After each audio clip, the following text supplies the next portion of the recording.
আপনারা অনেকেই ভাববেন যে আমি এরকম ভিউ বাড়িতে কি করতেছি, আসলে এটা ভিউ বাড়ি না, এটা আমাদের রাস্তা। আপনারা সামনে যে পরিবেশটা দেখতে পাচ্ছেন এই পরিবেশে বের হওয়া ছাড়া আমার কোনো উপায় নাই। আর এক্সেলটা বাসায় ছিল ভাগ্যিস, আর বাদ বাকি যেগুলো বাইক আছে সেই বাইকগুলো আমি ঢুকে রেখেছি ভাই। এই রাস্তাতে আপনি একটু লজিক্যালি চিন্তা করে দেখবেন না, আপনি ফিজিক্যাল শারীরিক ভাবে যে কোনো ভাবে আপনি একটু মানে চিন্তা ভাবনা করে দেখেন তো যে ভাই এই রাস্তাতে যাওয়া কি আদতে পসিবল?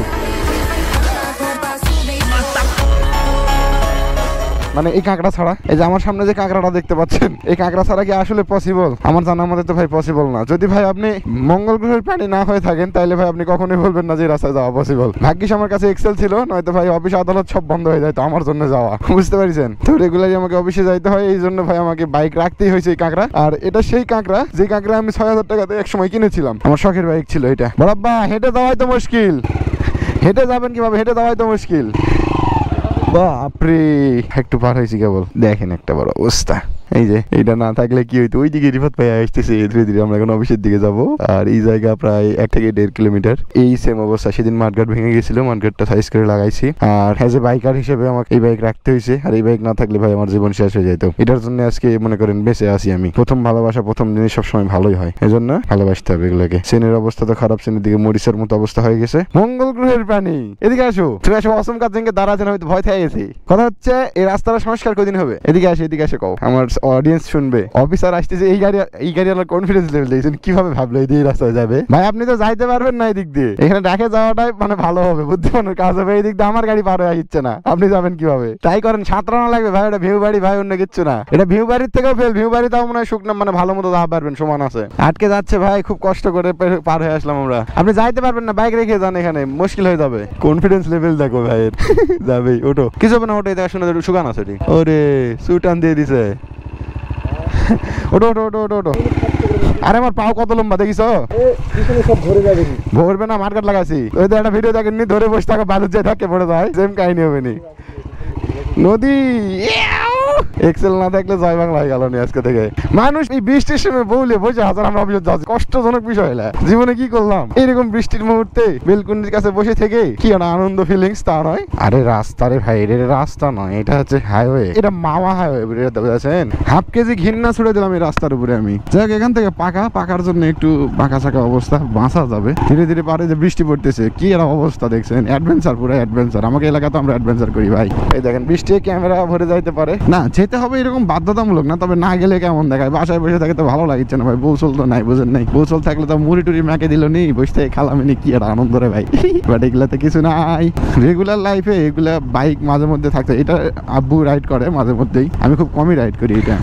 এখন আবার এখান থেকে শুরু হলো পাকা রাস্তার ভিউ, আপনাদেরকে দেখালাম না, দেখাচ্ছি এখন আমাদের এই এলাকার ভিউ। আমি যে জায়গায় মানে যে রেগুলার আমাকে যাওয়া আসা করা লাগে সেই জায়গাগুলাই ঠিক এরকম হয়, যেমন বাসা, নিজের কর্মস্থল। এই জন্য ভাই আমার এই এক্সেলটা রাখা। মানে এখানে তো ঠিক আছে, সামনে চলেন, সামনে একটু দেখলে বুঝবেন। আপনারা কাঁকড়া দেখেছেন, কাঁকড়ার যেমন তেল খায় না ওইরকম তেল খাবে এগুলো রাস্তা আমার এইটা।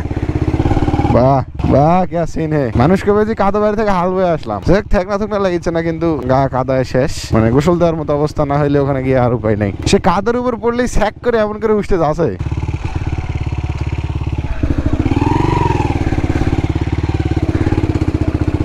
কি একটা অবস্থা রে ভাই। আসলে এলাকার বেড়ি চলে এই জন্য বিয়া হয় না মনে হয় রে, বিয়া হয় না, কালকাই তো হলো রে। কি অবস্থা, আহা কি আনন্দ আকাশে বাতাসে।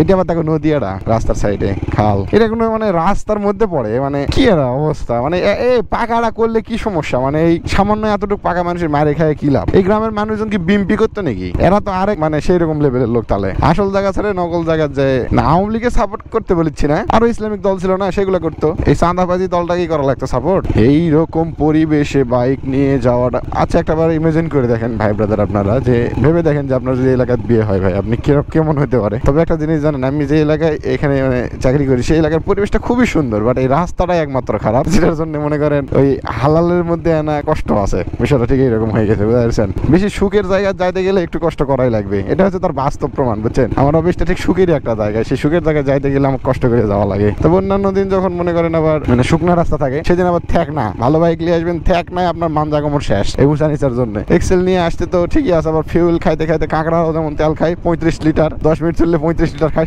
ঠিক সেম কাহিনীটার। গাড়িওয়ালাগুলোরও কষ্ট। এটা এটা কোন ধরনের রাস্তা?